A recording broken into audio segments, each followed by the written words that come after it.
This is Virgin Atlantic Upper Class. It's also my home for the next 10 hours. Today, I'm flying from London to Orlando. There's a lot to cover.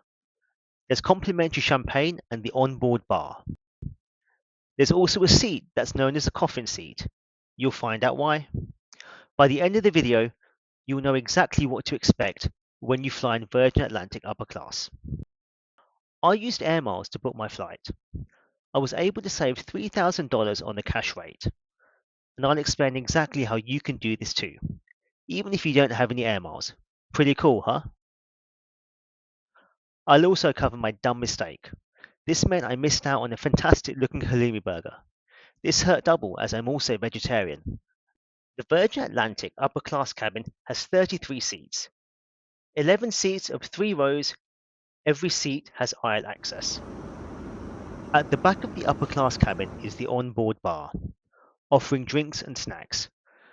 There was also somewhere to sit down. I didn't use it as I was travelling alone, but I did see a group of gents sit and have a chat for about 30 minutes.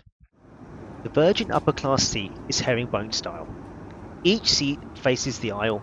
The seat also reclines to a fully flat bed. They call this seat the coffin seat because it kinda looks like a coffin. The seat is definitely narrow and it does lack space.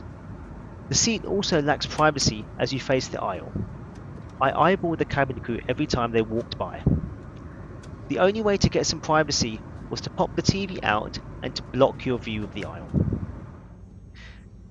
The seat in this review is Virgin Atlantic's older upper class seat. Unfortunately, most aircraft still have the older seat. Virgin Atlantic is in the process of installing their newest seat. It will be a few years until all aircraft have the new seat. The TV screen is small and it pops out of the side of the seat. There were a wide variety of English and international options, both TVs, music, and also my personal favourite, the route map. But the TV is definitely small. To be honest, it's the same size as an economy TV.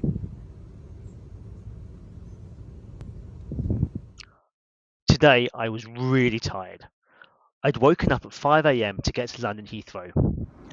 So I made sure to get the cabin crew to help me to make my bed. I was able to get 3 hours sleep, which isn't bad for a day flight.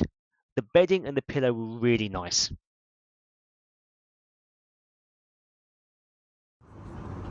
Lunch was served shortly after takeoff.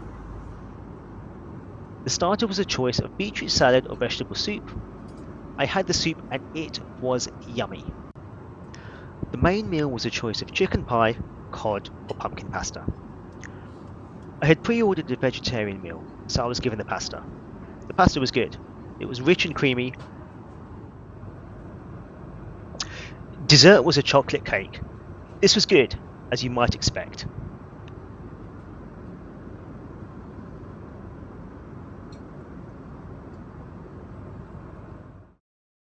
And now for my silly mistake. After my sleep, I woke up to see everybody eating. Nearly all the passengers had the halloumi burger with potato chips. It looked really good. So I waited patiently for the cabin crew to offer me my burger. It took 30 minutes for me to realise that the second meal was by request only. You could even request 2 meals.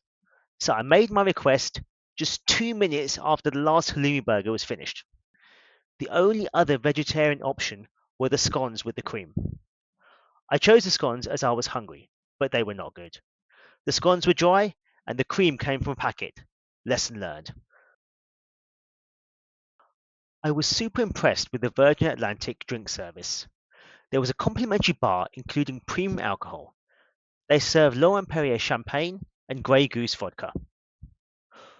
When I got on the flight, there was a choice of champagne or a tequila cocktail.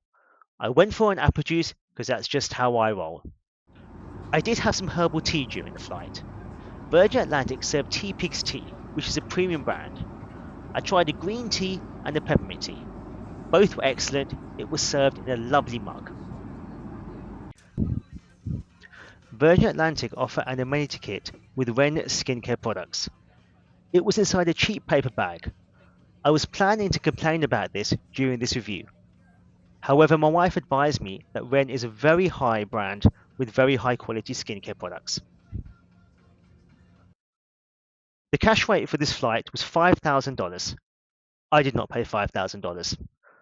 I used 60,000 Virgin points to book the flight and paid $1,200 in taxes on top. Even if you don't have Virgin points, you can still take advantage of this deal. You can buy Virgin points directly from Virgin. They have regular promotions. In fact, you can buy 60,000 Virgin points for as little as $700. In the description, I've given a link where you can go and buy Virgin points. When you take all this together, I was able to reduce the cost of the flight from $5,000 to under $2,000. I liked Virgin Atlantic Business Class. If you can look past the seat, then it's a fantastic product, although the seat is definitely dated. But everything else was top notch. I enjoyed the food and the drinks a lot. I was really impressed. So what do you think of Virgin Atlantic coffin seat? Let me know in the comments below.